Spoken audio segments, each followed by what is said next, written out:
Good evening, everybody, and I'm Noreen McClendon, and I'm your host and facilitator, and we are Free to Heal, where we are formerly incarcerated loved ones, and we come together every week so we can heal from the wounds that were inflicted upon all of us from mass incarceration. We have a heavy emphasis on making us better so we can be better for the people in our lives as well. And so tonight,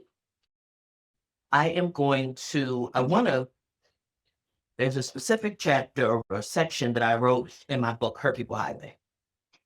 And it starts with the caption, "You are what you have been looking for." You're exactly what you've been looking for. And I know that sounds so strange to people because we create this notion in our head that we ain't no good, we don't have no value, we always messing up. There's all kinds of stuff, that lies that we tell ourselves about ourselves. But the reality is that all of the solutions to your problems, as well as anything that you really need to know, is in you already. Think about a woman. When we're born as girls, we already have in us every child we're ever going to have. We brought it with us as infants, right? We don't have to go somewhere to get eggs to have babies. They're there when we come with them. And you don't get extras. They don't generate any more. But from my perspective, I start off talking about scripture in this one, because this is in the 6th chapter. After we've identified our unhealthy elements through the book, we've released the pain and those things. We've identified what things create problems for us. It's like, okay, but now what? Where do we go from here? What do we do now? And this is in this chapter. And I start off saying that your body is the temple of the Holy Spirit. So just recognize that if you're a believer and you walk around and you have any faith and you believe anything that's in the scriptures, and it tells you your body is the temple of the Holy Spirit, so clearly there's something in you that's going to take care of you. It's critical to realize that you are the answer or solution to all of your problems and desires. If you don't like the condition of your life, you are the only one who can make the changes. This ties into the fact that the only thing we can control is us. You are the only one who knows the real cause of your problems, since only the people that created the problem can truly know where to go to destroy the problem. You, as an integral part of every situation you find yourself in, have the information necessary to eradicate the problem with the most efficiency and permanency. So if you really want to get rid of some stuff, the first thing you're going to do is get rid of that mess you created. Because the lie I told myself that it was my job to do all the work in a relationship or a man wouldn't stay. Nobody even knew that I believed that lie except me. And in fact, quite frankly, I didn't even know I believed it. It started so young and I buried it so deep and just made it so much a part of who I was. It's just the way I operated. I operated from this notion that I had to do all of the work or a man would just stay. And it just wasn't true. But if you want to get rid of it, you got to go to the source of it. People who do yard work will tell you, if you want to get rid of a weed, you better pull it up from the root. Cut that weed, whack that sucker all day long. And look, if it rained at night, it'll be right there in the morning. So your obligation, if you want to get rid of it on a permanent basis, you really need to deal with yourself. The 4 agreement says don't make assumptions. And when we make assumptions, instead of asking questions and getting all of the information, we make bad decisions because we don't have all the information. Or we have assumed something that we think is real. It's not there anyway. It's not there. It's not really true. And just because we decided to believe it doesn't mean that it's true. And so one thing I know about a lie, you cannot, it's one of the reasons I don't like being around people that lie, is because I cannot disprove a falsehood. So it's like people with faulty thinking and faulty beliefs. Absolutely, Chester. Absolutely. It's faulty. And we do this to ourselves. This is part of how we, as I write in Hurt People Highway, put ourselves in prisons that we started for ourselves. We incarcerate ourselves in falsehoods, misunderstandings, assumptions, because we don't want to ask hard questions. A lot of times because we don't want the answers. So we put ourselves in these prisons of things that just aren't true. Okay. But you got to have all the information. Don't just assume you know. If there's something you don't know, ask. Ask. If it's about Roberta, I need to ask Roberta. Exactly. Go to the source. You got a good point there, because you notice a lot of people always say, such and such had told me this about this person, and it can be completely wrong. It's like you said, go to the source if you really want to know. But so many people are out here quick to say, if this person did it, that don't mean it's true. But we quick to believe that. Or they seen it. Yeah, exactly. I was in an investigative class and they taught us, who is that? Yeah. Miss Tony, who is they? Who is that? When I find they, Tony, when I run up one they, me and them will have a misunderstanding. Because they create more mess than anybody I know, anybody I don't know. That infamous, they create more shit. And people put more value in what they say, but they ain't never identified. Yeah. They'll never have to stand up and say, yeah, I said that. That was me. They'll never have to identify themselves. I'm sick of them. Yeah. You know who they going to get hurt with along with? The lady on the recording. They tell me this call is being recorded. This your phone number. This call is being recorded. So again, you got to have all the information. You got to have the information in order for you to really make an informed decision. Okay. But we don't often do that. The key is to trust those decisions, though. Think of it this way. A recipe for disaster is too many cooks in the kitchen. Tony. Yes, ma'am.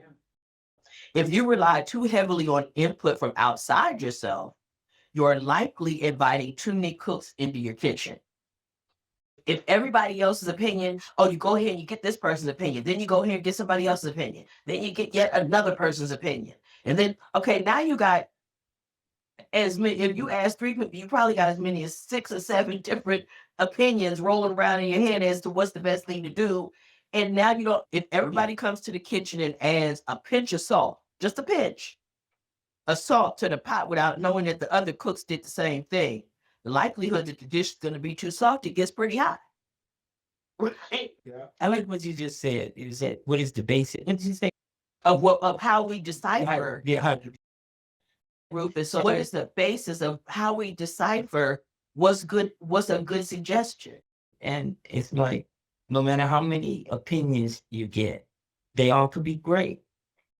But you got to know yourself enough to know which one works for you. So on the other hand, if the other cooks suggest a pinch of salt and allow the cook to add it, when the last 3 cooks suggest adding a pinch of salt, the cook can filter that suggestion through all of the other information already available and make the best decision. The best decisions in your life come from you as the head chef. Put on your hat and cook, baby. Okay, now, in order for you to be able to determine what information is needed to make the best decision you can make right now, you have to first know yourself. You got to know yourself. Listen, let me tell y'all this. A prime example, ladies. So there was a suggestion to get together. And I told y'all, I said, look, right now, it sounds good. But I'm going to tell y'all from here, this maybe Thursday? Was it Thursday or Friday? Was somebody get together on Sunday? Whatever it was, whatever day it was, with the ladies we're talking, oh, let's get together, right? And I said, I'm going to tell y'all right here, right now. It sounds great as I sit here in this moment. But this is the challenge I have. Okay.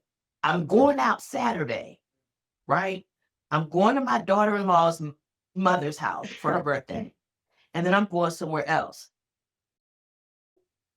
And they drink at my daughter-in-law's mother's house. Aside from the fact that I love to sleep anyway, right? So I'm saying, look, I'm gonna tell y'all from here. It sounds good, but I don't know. You know what I'm saying? I ain't making no problem because I know me. So instead of them making them they cook extra food for me, listen, I'm gonna tell you from here. It's a high probability because I love them and I love hanging out with them. But the deal is, I know me, and I know I'm subject to disappoint y'all. You know what I'm saying? Because why? Because my butt gonna be somewhere asleep. This is the funny part. To show you how accurate I am about me. They said, oh, and I said, what time? And they said 1:00. I ain't wake up till 1:30. Oh, that's fine. I ain't even wake up till 1:30. Okay. But guess what? I know myself, right? You have to have a definite plan for what you want to see in your situation.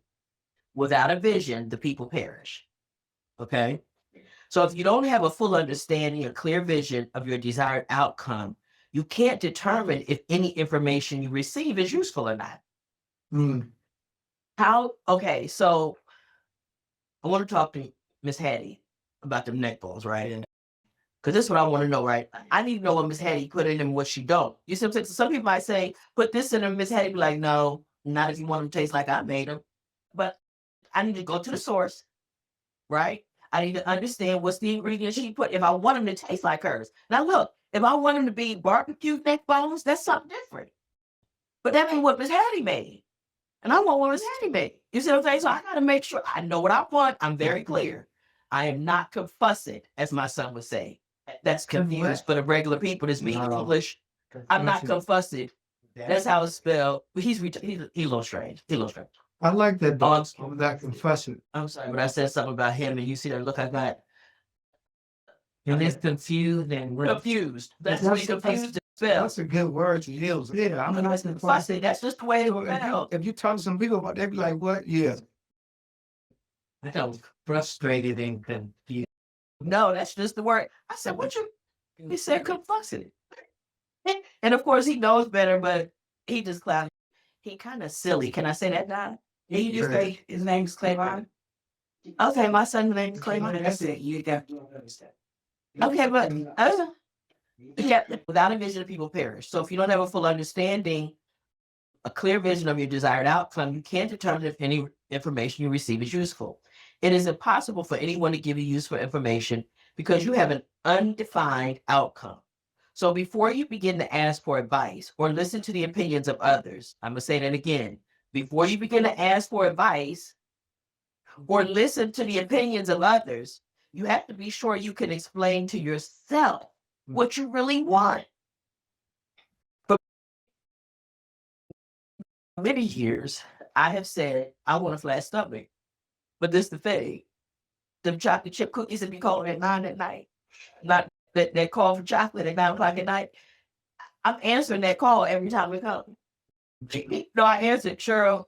No, I answer the call every time. I have never turned that call down. I have ignored the phone call, but that call with chocolate by 9 o'clock every night, I never ignore that. So am I really that concerned about flesh something? Really? All right, just something to say on a particular day, and that's how I'm feeling in that moment. Sometimes I feel like the next time you don't. So you know what I'm saying? So today I feel that way, but later on tonight, at 9 o'clock, when the call comes, chocolate or that. Okay. So are you really that concerned about that, Chester? I gotta be honest with me. Am I really that concerned about that? Because it just changes the whole dynamic, right? Once you have a clear vision of what you want, then you can sort through information or the facts presented and make the best decision for your situation at that time. And the reason I said it that way is because it may change from day to day. Today, it may be the best decision, but things may change in the future and it's no longer the best option. Because I know that people who have been incarcerated oftentimes have a lot of guilt and put a lot of weight on themselves and a lot of shame and everything. It's important to say that even in the commission of crimes, people are making what they think is the best decision in that moment. Yeah, absolutely. But even if it was a crime, No, that's true. in that moment, with the information they had available, they're making the decision that they felt was best in the moment. Exactly. And Without question. and it's one of the reasons that I say to people, you can't feel guilt all the time. At some point, if you have apologized, if you have done all you can do to repair any harm that you've done, don't let people emotionally abuse you and manipulate you because you have been incarcerated. Because people will do that. Even now, children do it whether you've been incarcerated or not, just for the record. People that have children emotionally manipulate you all the time. Yeah. And I've never been to prison. I know my son would emotionally manipulate me. She feel like she never do enough for them. These dudes are grown, they doing all kind of crazy stuff. And that's all she talk about. I gotta take care of my kids and this and that. And I get that, but at the same time, this dude is making these choices and he make her feel bad sometimes. And this, No, I'm not. Do you ever converse with her? yeah, I talk to her all the time. So having this conversation with someone, let me change your thought process. Not your kids, your adult children. There you go, you're right. You're right. Yeah, change the, Yeah. use the correct terminology to have that conversation. That is, and it's something, it sounds like a simple shift, right? But it's such a huge thing. It shifts the dynamic of the conversation. I will keep it clean. It shifts it because your children are always going to be your children. But having a couple of different conversations about things. I was having a conversation with a friend about her niece and the trauma that she's been through, and she's only 7. And I said, what the family is doing with her is making it worse because they're allowing her to do things because of the trauma she's been through. And when she gets to adulthood, she's going to be a mess. And I was having another conversation where I was conversating and the person said, my kid. And I said, my kids, I said, you mean your adult children? And there was a laugh and a tickle because there was an aha moment. Yeah, because they're both. They're both. Yeah. But it's the proper term. But it's a term, right? Because a kid will be quick. Oh, I'm 18. I'm grown. Hey, they're that grown. And don't hold me hostage to your choices. I'm going to be here as a parent, but as a parent, I'm not going to be here to co-sign. Yeah, your bullshit. You do. Yeah. And especially if I give you advice to tell you, I don't think that's a good idea. Yeah. And that's what that's what they doing to her. Holding her hostage, make her feel every time they F up. It's, oh no, she's Patty Hearst. And I hear her on the phone, I'm gonna do this. I'll just be like, we have 2 conversations. She always say I'm right, but you're not doing it. So hey. Because ultimately she doesn't believe that you're right. She doesn't believe. She want to, but she does. You know, yeah. I don't think she just has that confidence to just let them She's been in prison? Huh? She's been to prison? No, she never. She been out in the street. She been, she been out there. She ain't been to prison, but she lived that lifestyle. When she was out there, she got her life back on track, and she's trying to do what she needs to do. And since she's got on track, it's everyday mama this and this. The boys, they doing what they do. They out there in the streets, and I'm like, because mentally they flourished when she was in her own anguish. Yeah. They used it against her. And she talks about that a lot. She figured like, these my kids, I love them. Like, like you said, don't hold me hostage. You only can do so much. But you do it. You do. You actually feel like you owe them for not being. That part. Shit. And you can feel that when I talk, you can feel that in her voice. She don't want to like. Because they won't own it. I had to say to my own mother. I'm not holding you hostage for what happened when I was a kid. I get the fact that you were young, you were messed up, and what I'm gonna hold you to what you do today. Right. But that is me crossing that threshold and saying, I don't want you wrapped up in the guilt and wrapped up in these particular things. The butterfly effect, if I could go back and change everything, right? Watch that movie, you would spend your entire life going back and changing this, going back and changing that. When you change that one thing, then now, Noreen is a prostitute. And then you want to go back and you want to change Noreen. Now, Roberta is selling drugs. And then you go back and no, I don't want to do that. And now, Cheryl is, do it. strung out on drugs. And then you take it back and you're constantly taking it back. We have life is a series of choices and situations and what have you. But either you man up as the child or your parent has to man up as the parent, because That's what she got. they cannot be held responsible until the day that they die. That's a personal choice. And I think that it's very hard for parents Yeah. in those situations, especially mothers. I think for men it's very hard too, but the whole status quo of the mother is supposed to be there and not even understanding how our neighborhoods were maliciously and intently torn apart to take the mother out after they had taken so many fathers away, right? But I think that it is somebody going to have to man up. And you know what's so funny you said that, because the board look at it like this. Like you said, they try to break you down. If you don't, in the board's law, if you don't have a man, a father and a mother in the home, it's a dysfunctional family. Saying because you have many mothers that raise good kids, good families as a whole. You have My mom and dad were married for 20 years, and my dad died of cancer. So that just makes me a destitute child. That's how they Because make it. there's 101 reasons why your father could be taken out of his home. Exactly. It doesn't necessarily have to be because they were on drugs, Exactly. went to jail, got killed in the streets. But it's that's a father and a mother in the home. If it's dysfunctional, it's worse than not having. I wholeheartedly agree upon that, because having conversations with my friends growing up, I wanted that 2-parent home and that white picket fence and that dog and the cat, and died till I actually entered their home. And I was like, wait, what? So I'm over here living with 5 felons, all male.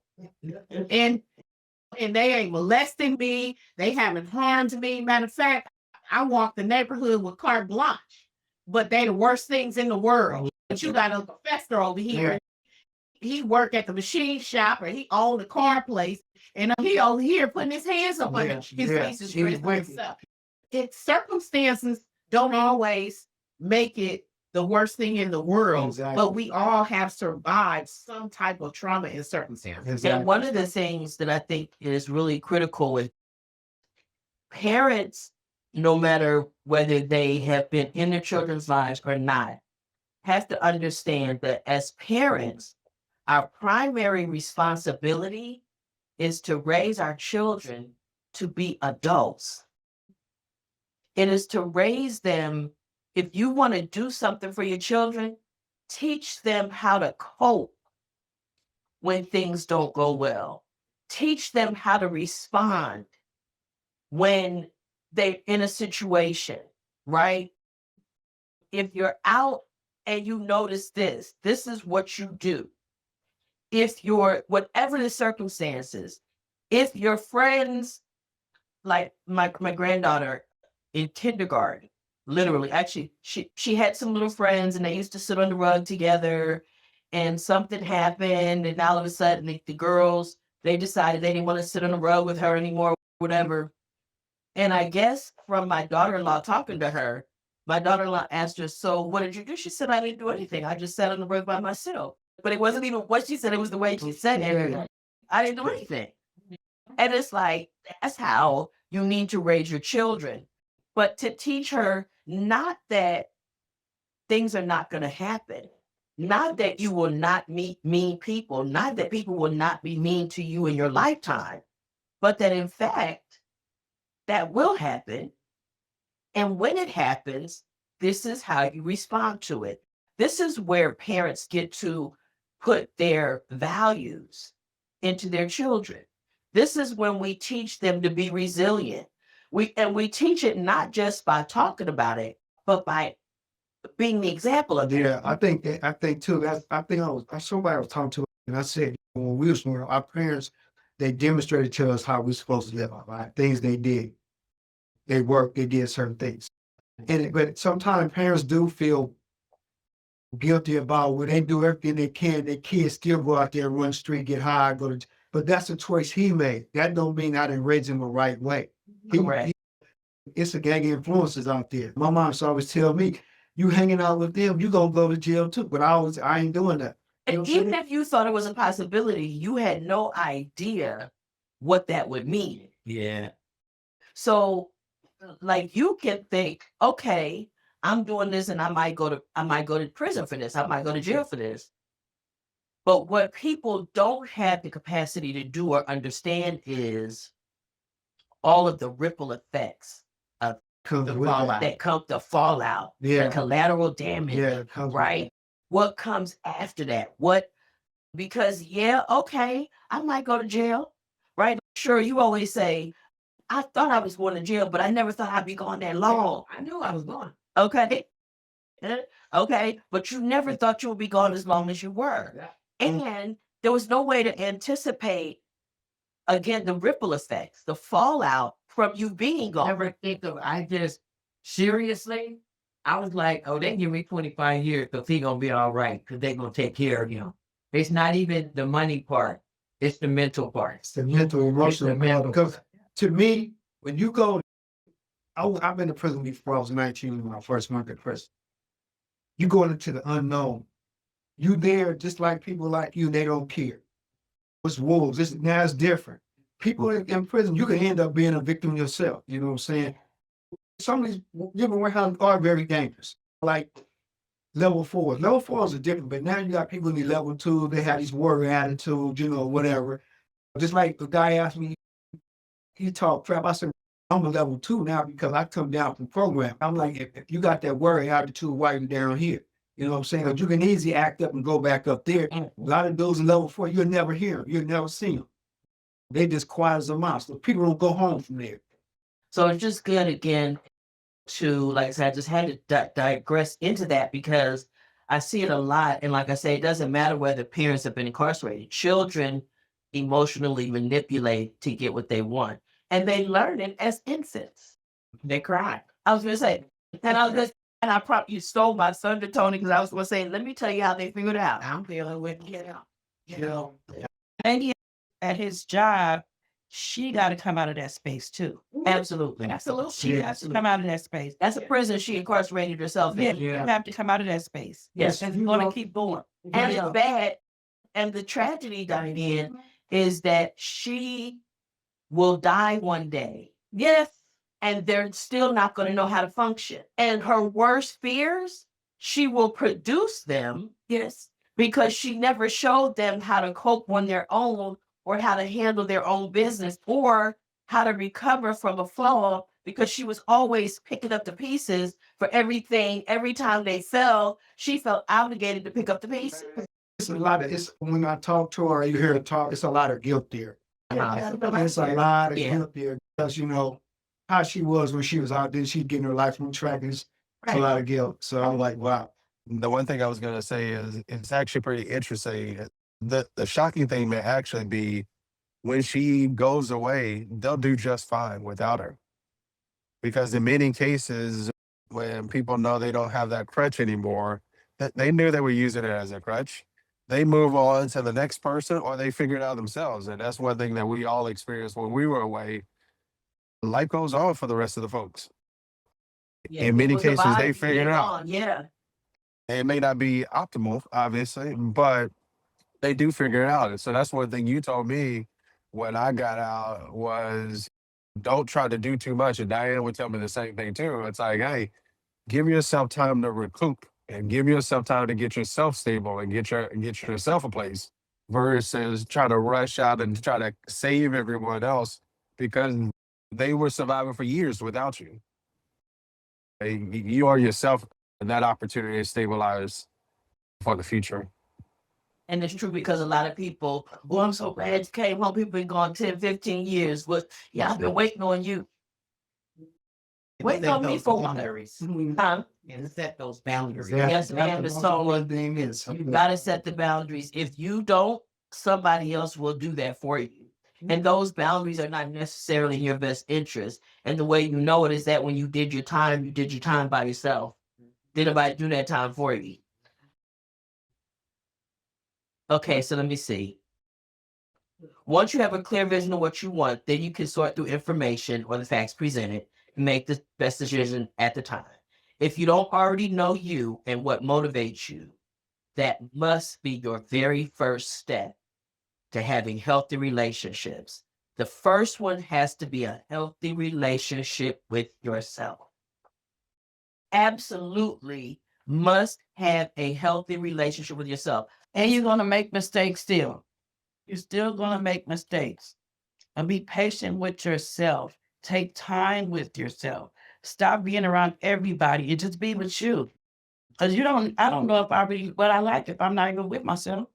That's true. That's so true. And what happens, You talking gotta about too many please cooks yourself in when the you kitchen. play somebody. Like I was talking about too many cooks in the kitchen die. There's too many different spices and they want to throw too many things. Everybody want to put It's not in my kitchen when I'm cooking. okay. I just don't do that. Because I wasn't raised like that. You go over there to take one set up because grandma said, go over there, cut that up.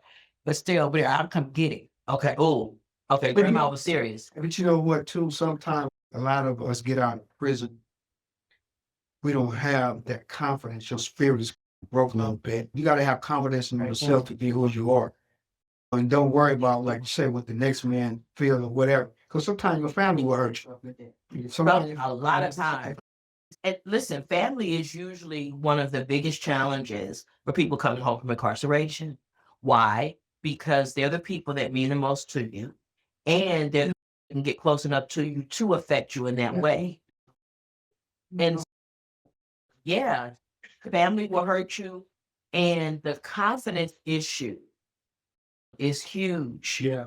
And that's because, and this is the part that breaks my heart, is that we talked about this a couple weeks ago, I think. In the last couple of weeks, we talked about the psychological warfare and the desire for the institutions is not just the punishment, it's the psychological torture, unnecessary psychological torture that is devastating.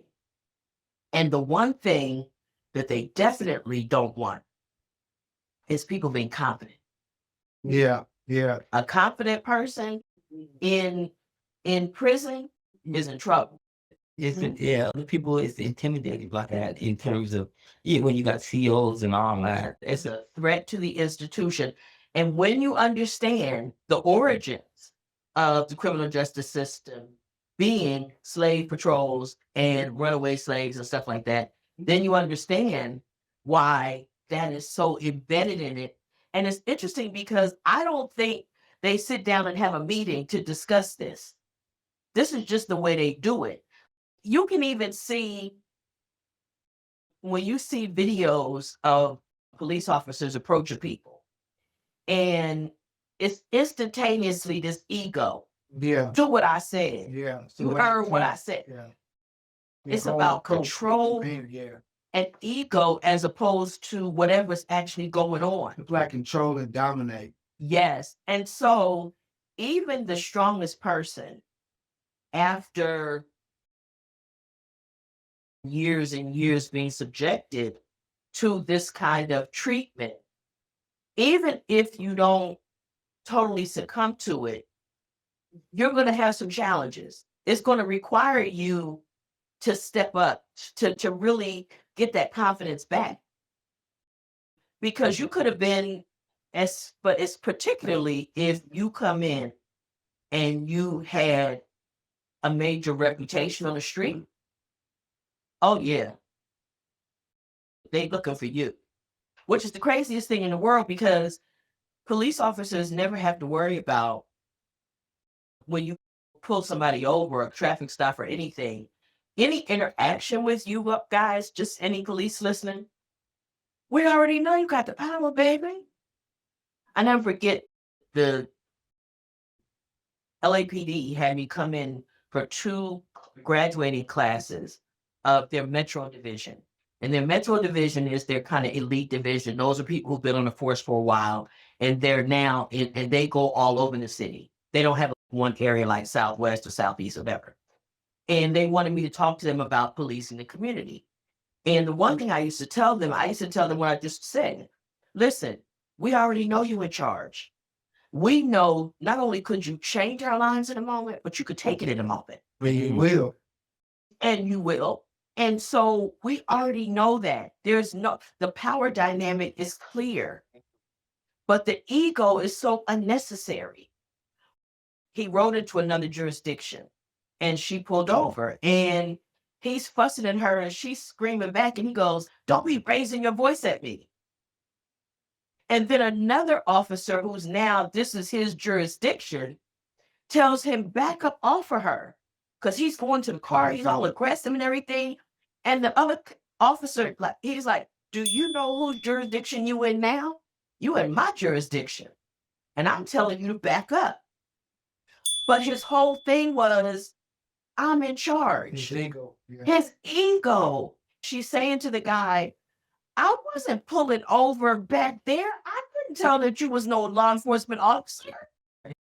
And this guy comes up and says, "Is that your car?"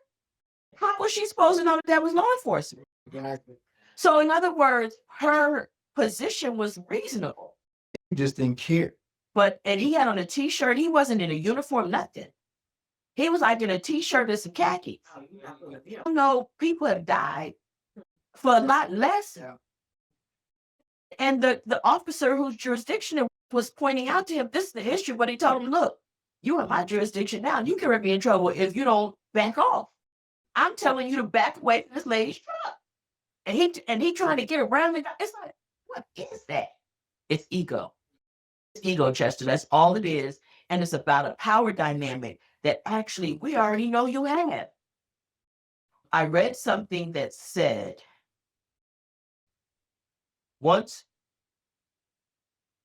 you get in the courtroom, no, it was like truth is determined by the people that have the power once you get in the courtroom. People It has that's no, no, so just like what we said last week. Everything that when you go in there, everything that's on paper is true. That's you. And it's just, and that's all you. And it's on you. If you don't want to admit to it, then it's like, hey, you minimize it. But if you admit, it's like they're gonna give you the opportunity to say, "Yeah, I did that," or "No, I didn't do that." And it goes against you if that's their, Yeah. and whatever you say, truth is determined by the people with power. it is. And he read that and I was like, oh my gosh. So the moral of the story, don't wind up in the courtroom, y'all. Avoid the courtroom at all costs. That's What you're trying to do is stay out the courtroom. I want y'all to hear me again, young people, anybody that can hear me, stay in the court of any kind. Yeah. Stay out the court. And I'm so glad you said of any kind, Tony, because let me tell y'all a brief experience we had. Wasn't brief, ultimately. It wound up being 8 years in court for our organization. Our nonprofit had some land. The school district took the land by eminent domain.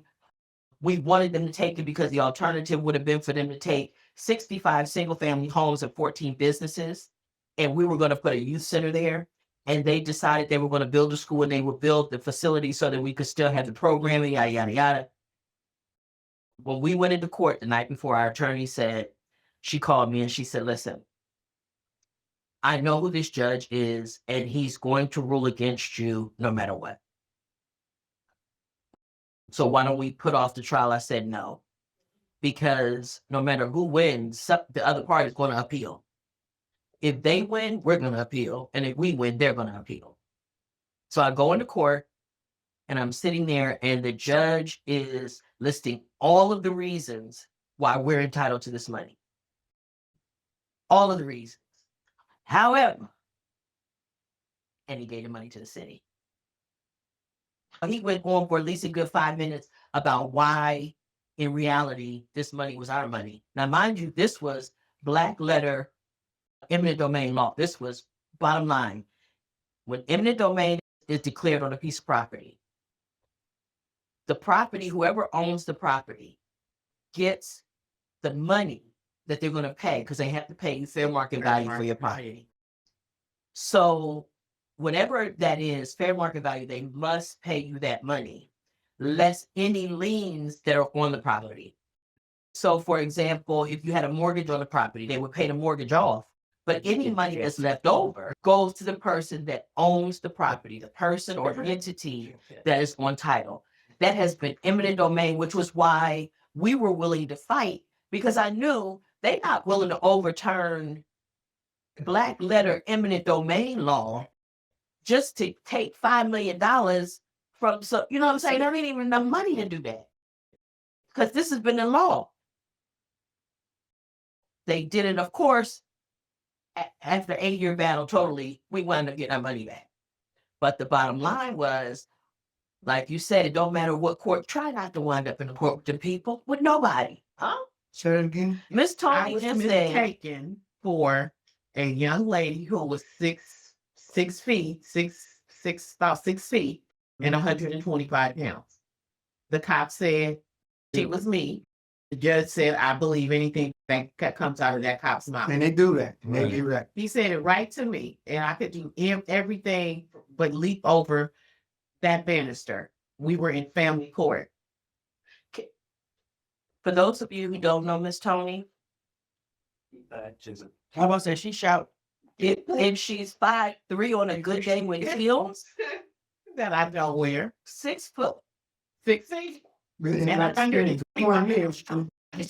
Right. Law. But the point being, Yeah. truth Yeah. The judge in that said for me. courtroom had nothing to do with the truth of the matter. There's no way in the world there's no way in the world that anybody could mistake Tony for a 6-foot woman. That cop looked at me and said that I was Cheryl. I know who was in the car. It wasn't me. He said, "Oh no, that's you." And the judge said, "I said no, it wasn't me." And the judge said, "Whatever comes out of his mouth, I'm gonna believe him." I said, "Why?" So yeah, I'm talking about any court. They are It's true though. That's yeah. you know. And our truth is determined by the people that have power. And then a real quick, down in Tennessee, they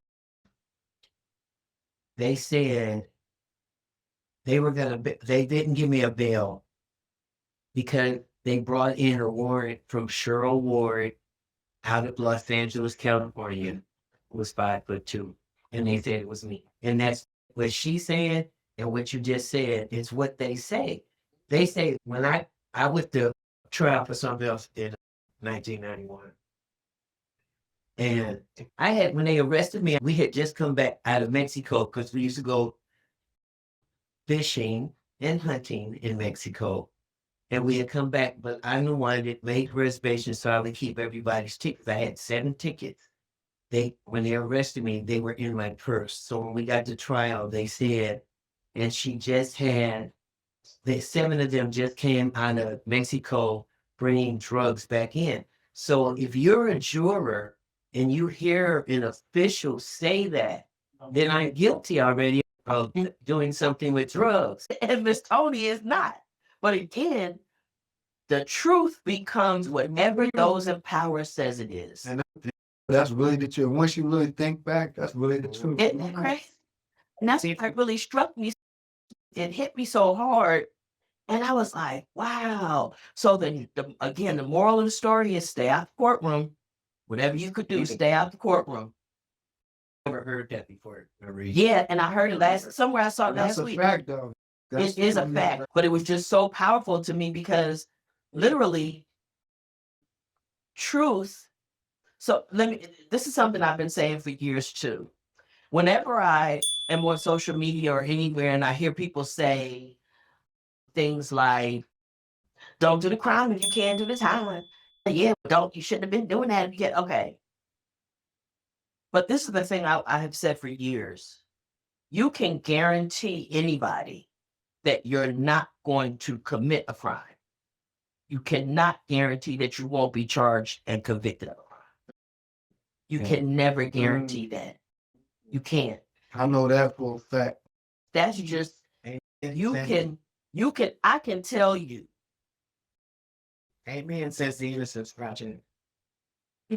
Thank you, Miss Tony, for the quote from the Innocence Project. Bless their hearts. But I can say to you, there's certain things I wouldn't do. I'm just not going to do. But that doesn't mean I couldn't be accused of those things and or convicted of those things, because in court, truth becomes whatever they decide it becomes. It's one of the things when I first started doing gang intervention, and one of the topics that came up that they wanted us to address was, and one of the issues that we decided was, in journalism, there is a term that they use. What is it? It's like a reliable source, right? But mostly what that means is law enforcement. It's people in political office. In other words, as an average citizen, you're not automatically given credibility as a witness. Indigent said that as well. A credible source, that's the word. That's the word. We got this from a credible source. And in their mind, that's law enforcement. But heavens knows our experience in America says that's not true. Yeah. They lie all the time. They lie. Goodness. And the proof of it is all of the people that have been proven innocent, like not guilty at all. I just saw something the other day too about a guy who had been executed years ago, and finally in 2026 they exonerated him, but it didn't matter because he was dead. I like to say, and people, when I was in prison and I was like going through the law and fighting it and reading stuff for myself and doing my own motions and stuff like that. And like you may disagree, but I used to say, man, this is a perfect system. But it's just the people that's in charge of implementing that's messing it up. When you got 3 strikes on, it's too much. But I'm saying, just if you just go deep into the language and all that, you'd be like, oh, it's like a perfect system in a sense. To accomplish what it was trying to accomplish, it Right. absolutely is. But Yes. it's the people that's in charge of implementing these laws. Like you said, if you just read the language of it, then I win. But you don't want to just read the language. You want to put all this other stuff in and your own opinion in it, and now I lose. And quite frankly, Rufus, I feel like the laws, a lot of them are designed, they're written intentionally vague. Okay. They're written intentionally vague so that it leaves them room for that interpretation, for the difference between you and a case against Cheryl. And you know what? It's funny you say that, because you can have a law that has different interpretations, and they go to the worst part that fits them. Whatever fits what you're doing Yeah. right now. 'Cause Yeah. listen, I just want to say this. I want, in no uncertain terms, the criminal justice system is working exactly as it was intended to work. It is not, there's nothing broken about the system. It's just a matter of who it's working for and on whose behalf is it working. Yeah. When you think about people who think that destroying property is worse than law enforcement killing a Black kid, our priorities, but it's working. That's why they got qualified immunity. Because we think that's okay. Yeah. You're right. You're right. We think that's okay, And Chester. We you do. allow them, and you allow them to It's like- wrong and let them get away with it. It's like, how do you put that on the books? That idea right there. How do you put that on the books? Yeah. To where somebody's life's property is more value than somebody's life. Right. How is Right. Because it was working for them. Yes. That's exactly why. But what they do is they write it in a different way. So what they say is, you vandalize some property, but if it's more than $700 or $750, now it's a felony. Yeah. Now it's a felony. So now we get to put you in prison. And what is that? Slavery by another name. No matter what you call it, it's for cheap labor. And again, the way that it breaks down the mentality of the people who are incarcerated, it breaks down. The first thing they do is dehumanize you by giving you a number. So that confidence. Yeah, you just a number. Yeah, It's a more- number. Your name don't even matter. No, It's the number. that's the first thing they say. What's your number? What's your name? It goes hand in hand. You show them type of number. He almost did that to me the other day. Give me your name and give me your number. You already know who I am because you just text me. So I did it. he just texted you and now you gonna ask you your name and number. Yeah. Who did you text? And I'm who you want me to be. Who do you want me to be? But then if I say that, I'm wrong. Yeah, just Yeah, right. I'm like, okay, who? Okay, but it's me. Yeah. I'm the problem. You see what I'm saying? Okay, I got y'all. I wanna go around. Okay, let me see. I'm gonna start online. Hi, Robert. Hey, I'm gonna ask you to unmute and give us any thoughts. How you doing? It said 7 o'clock. You guys started early? No, we started 6, dear.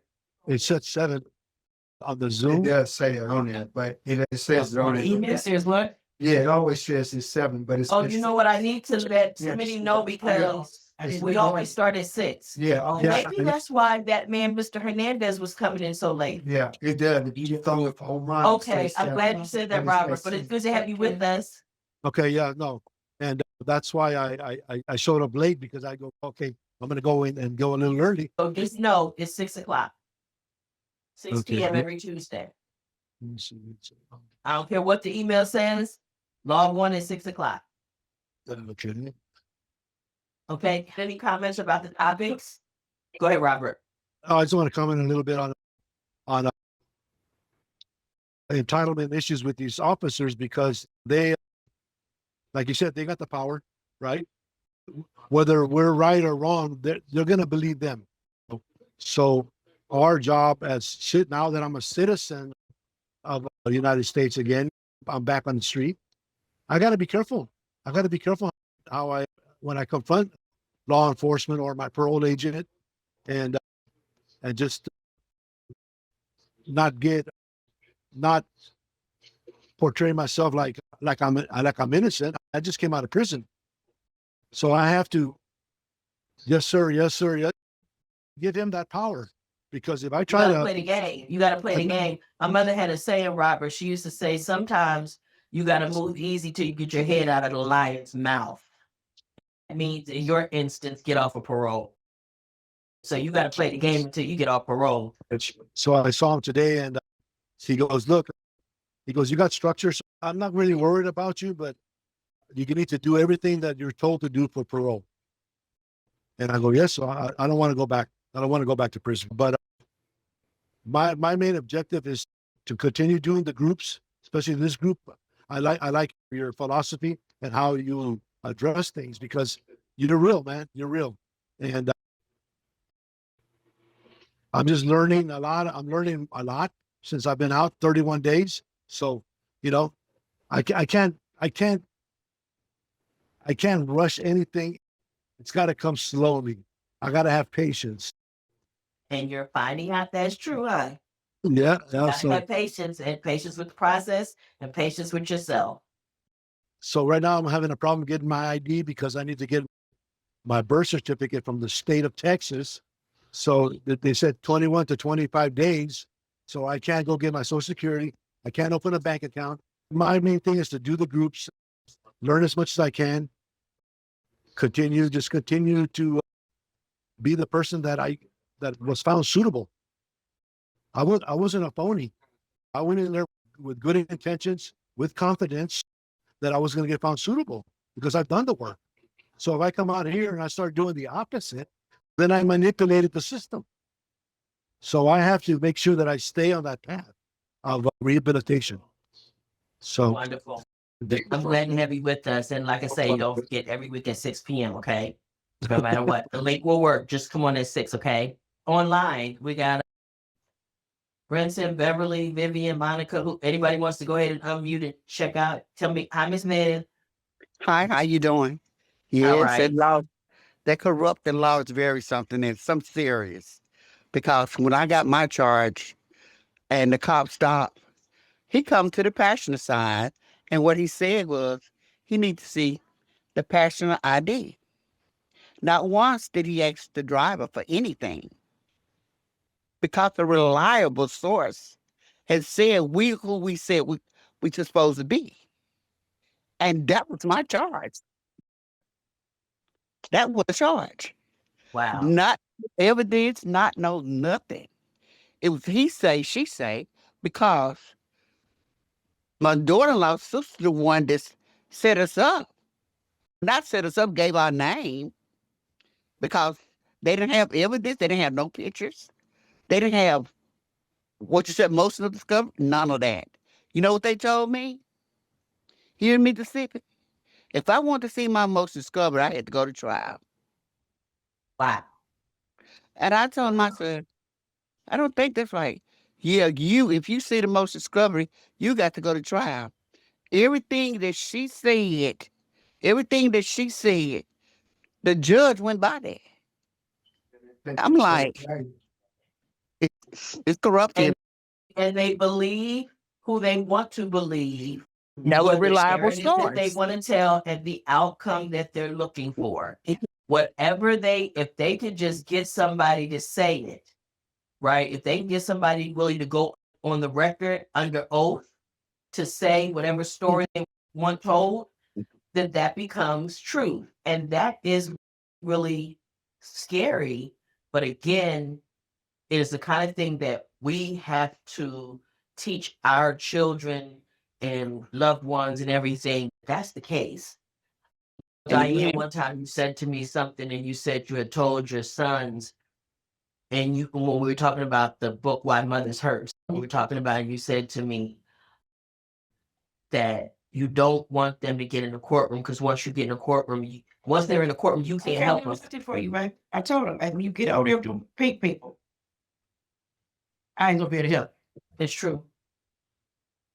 She's not gonna be able to help I'm not. because your parents, nobody can help you. I can't help you over here. Even in a lot of cases, even a good lawyer can't help you. Nope. Not if they are determined to He put paid you with in them too. prison. Huh?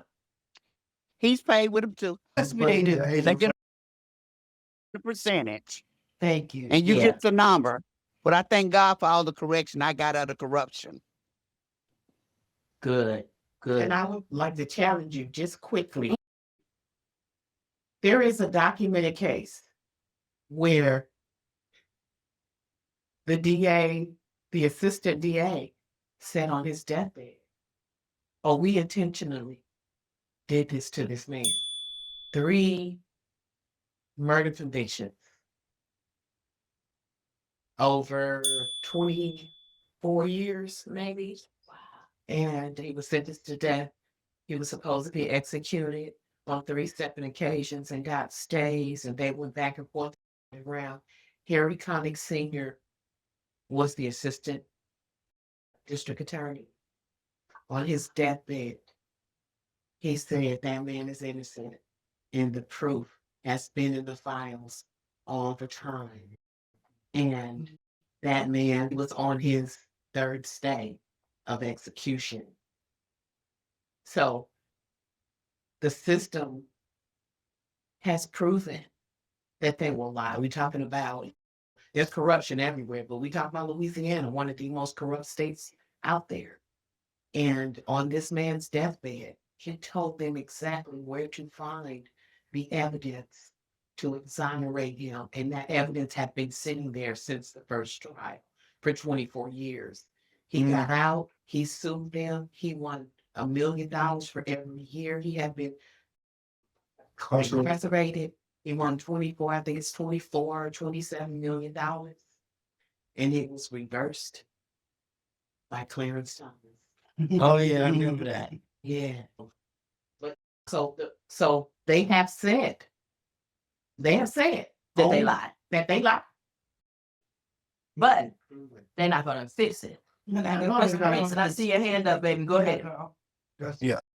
So I do think, to your point, I really like the original topic that you said, which was the person that we need and the person that we're looking for is in ourselves.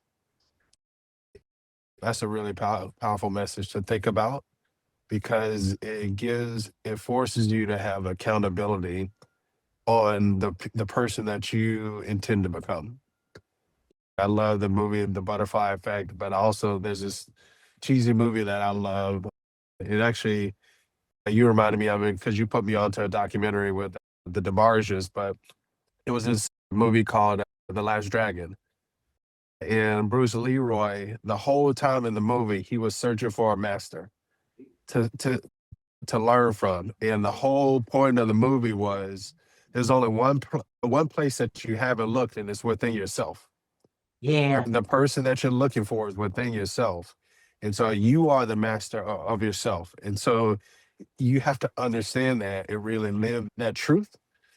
And then I did want to leave people with a quote that I heard just this past week. And I've heard it before, but I forgot it.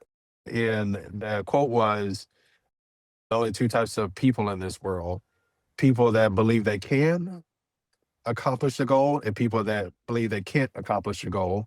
And both are true. And so Absolutely. I think that's a powerful message, just to understand the healing that we're searching for, we can accomplish it if we believe that it's possible and we have accountability in ourselves to do so. It was also the principle of the Wizard of Oz. That Yep. was the principle. It was in me all along. All she had to do was click her heels 3 times and she was at home, right? But she had to have the power. She had to believe that she could do it. And if you just believe, and so that's wonderful. Thank you. Miss Beverly. Yes. As always, I enjoy listening and I always bring something away from y'all's conversation. So I really, it's just making me a better person just by listening to you guys. And also one thing I was thinking about when you was talking about the truth is in the, So the truth, the people that are in power determine what the truth is, basically. yes. And I was thinking when y'all was talking, I'm like, innocent until proven guilty, that doesn't mean anything. That's just the same. No, that's what the documents say, but that's not the reality. Like it's there is our For us. Yeah, no, like that's about the people. No, that's not. Well, let me, AB, check this out. That has not been my experience. I agree. But I think that's what they want society to believe is Yeah. the case. Oh, That's like we were having a conversation and he wanted to tell me something about, I don't know whether it was about a zodiac sign, something was the best one or whatever. And I just said, that hasn't been my experience. And he just thought that was the funniest thing ever. And it became an inside joke. That just hasn't been my experience. I'm not going to tell you wrong, but that hasn't been my experience. So yeah, innocent until proven guilty, Beverly. That hasn't been my experience. And certainly not looking like me. I'm sorry. They can say whatever they want, but that is not always true in our country. Thank But you I for did, that. but hey, I do want to mention that, and that's, we talk about messaging, right? And the reason why that messaging is really important is because that shrouds the injustice that happens so often. And so that slogan was created so the people who aren't familiar with the system or who never come in contact with the system believe it's just and believe it's fair. But the reality is it is not fair and it is not just. But if you hear those slogans, it's just like when we try to communicate Black Lives Matter and then they try to twist it and say all lives matter, right? Yes, but that has not been our experience that all lives matter. It hasn't been our experience that Black lives disproportionately don't matter. And so I think the reality is when innocent until proven guilty, most people in society will know that tagline and that slogan, but it allows them to operate and feel like it's just to turn a blind eye to the truth, which is you're guilty whenever they deem you to be guilty. Because truth is in the hands of the powerful. And in that courtroom, that's the system, right? It is not you. You will never have power in that courtroom, no matter what it is. And I think one of the only reasons that when O.J. Simpson was acquitted of murder, one of the only reasons was because he had the money to pay investigators and the foremost forensic pathologists in the world to say, so that they could investigate and say, okay, there's this blood evidence, but they took this much blood from him. They tested this much blood, and there's this much blood missing. And the criminologist took his blood from way downtown to Brentwood to both crime scenes. Had never done it in 15 years. What am I supposed to do with that? If I'm a juror, Reasonable doubt. that's reasonable doubt. How, if the blood is not accounted for, where did it go? And that's on the gate, this, that, if you put it together, that's how much is missing. That's how much is missing. In the same shape on both sides of the sock. You can't do that. If it's on your foot, the shape is not going to be the same on both sides of the sock. No way. No So- way.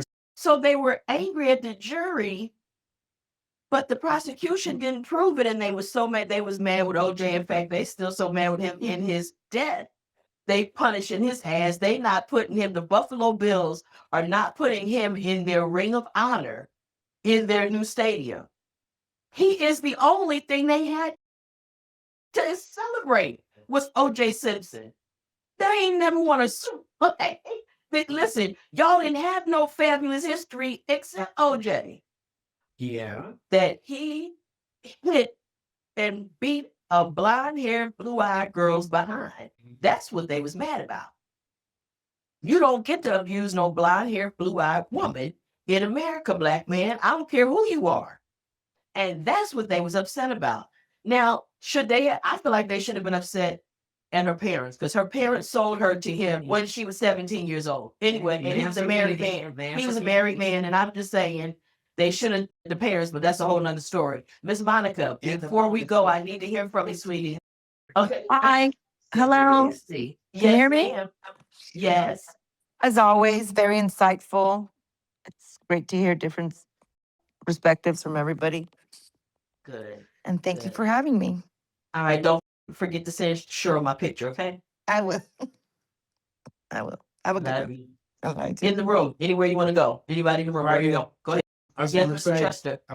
we had a very good topic, and we gotta continue to enlighten people on what's going on in their life. Yes, thank you. And that, Chester, is why we post the videos. That's why we record it, and that's why we post it, is because there's somebody who needs this information. Yeah. And everybody can't be in this room with us. And one of the most horrible feelings is to feel like I'm alone and nobody understands, and I'm the only one going through this. So that is why we do what we do. So thank you. Anybody else? Rufus, the topic is very insightful and educational because it's important to understand that it does start with us, and people should believe that they do have the solution within themselves to pretty much solve their own problems. They'll really look to, we all need help. Everybody needs somebody sometimes, but for the most part, the solutions are within us, and that's important. And if nothing else, sweetie, the right decision for you. So in other words, let's say there's two things that make sense in a particular circumstance, but one of them is going to be better for It's you gonna work better than for the you. other one. And the only way that you know that is to know yourself. And you got to decide that. Nobody can decide that for you. Awesome. Yes, ma'am. I just want to say, I enjoyed the topic, but I just want to say, don't be afraid to trust yourself. Yeah, that's what it is. And that feeds back to what you were talking about earlier, Chester, about confidence. People who have been incarcerated, their confidence has been shattered intentionally and sometimes not even intentionally, you know what I'm saying? And that trusting in themselves and having that confidence in themselves, it is why it is so important to know who you are.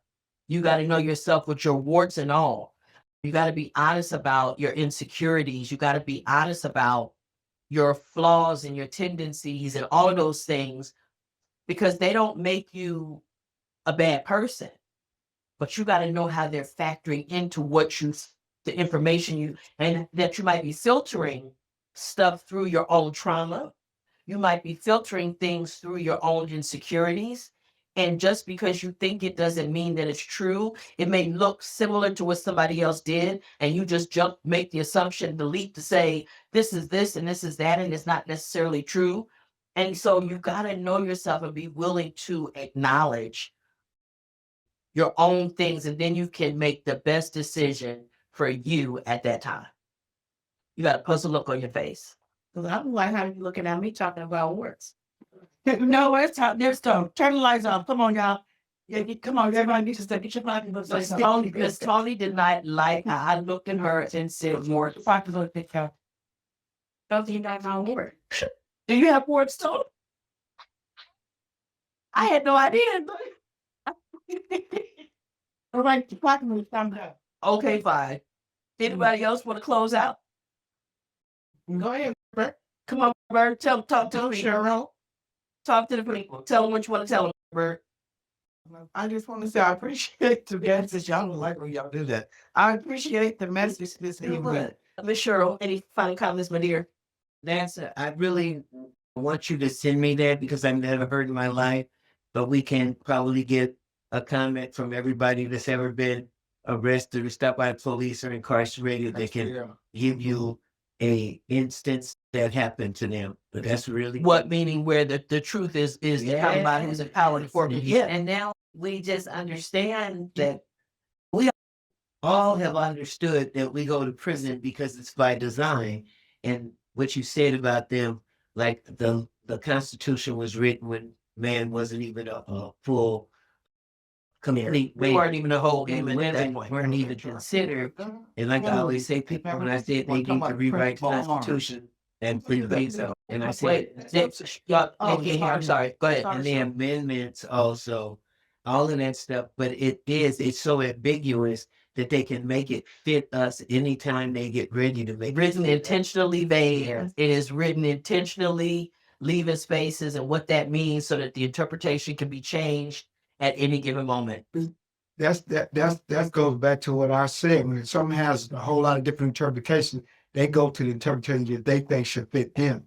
And look, and they'll roll you about the courtroom and roll you back to the tank and use a different interpretation of the same thing for the next person. That's true. See, because again, the system does what it does. And so I'm so grateful to be able to do this every week. And I'm grateful to be able to share what we learn with people who are here in the room, people who are online, as well as people who might see these videos later, because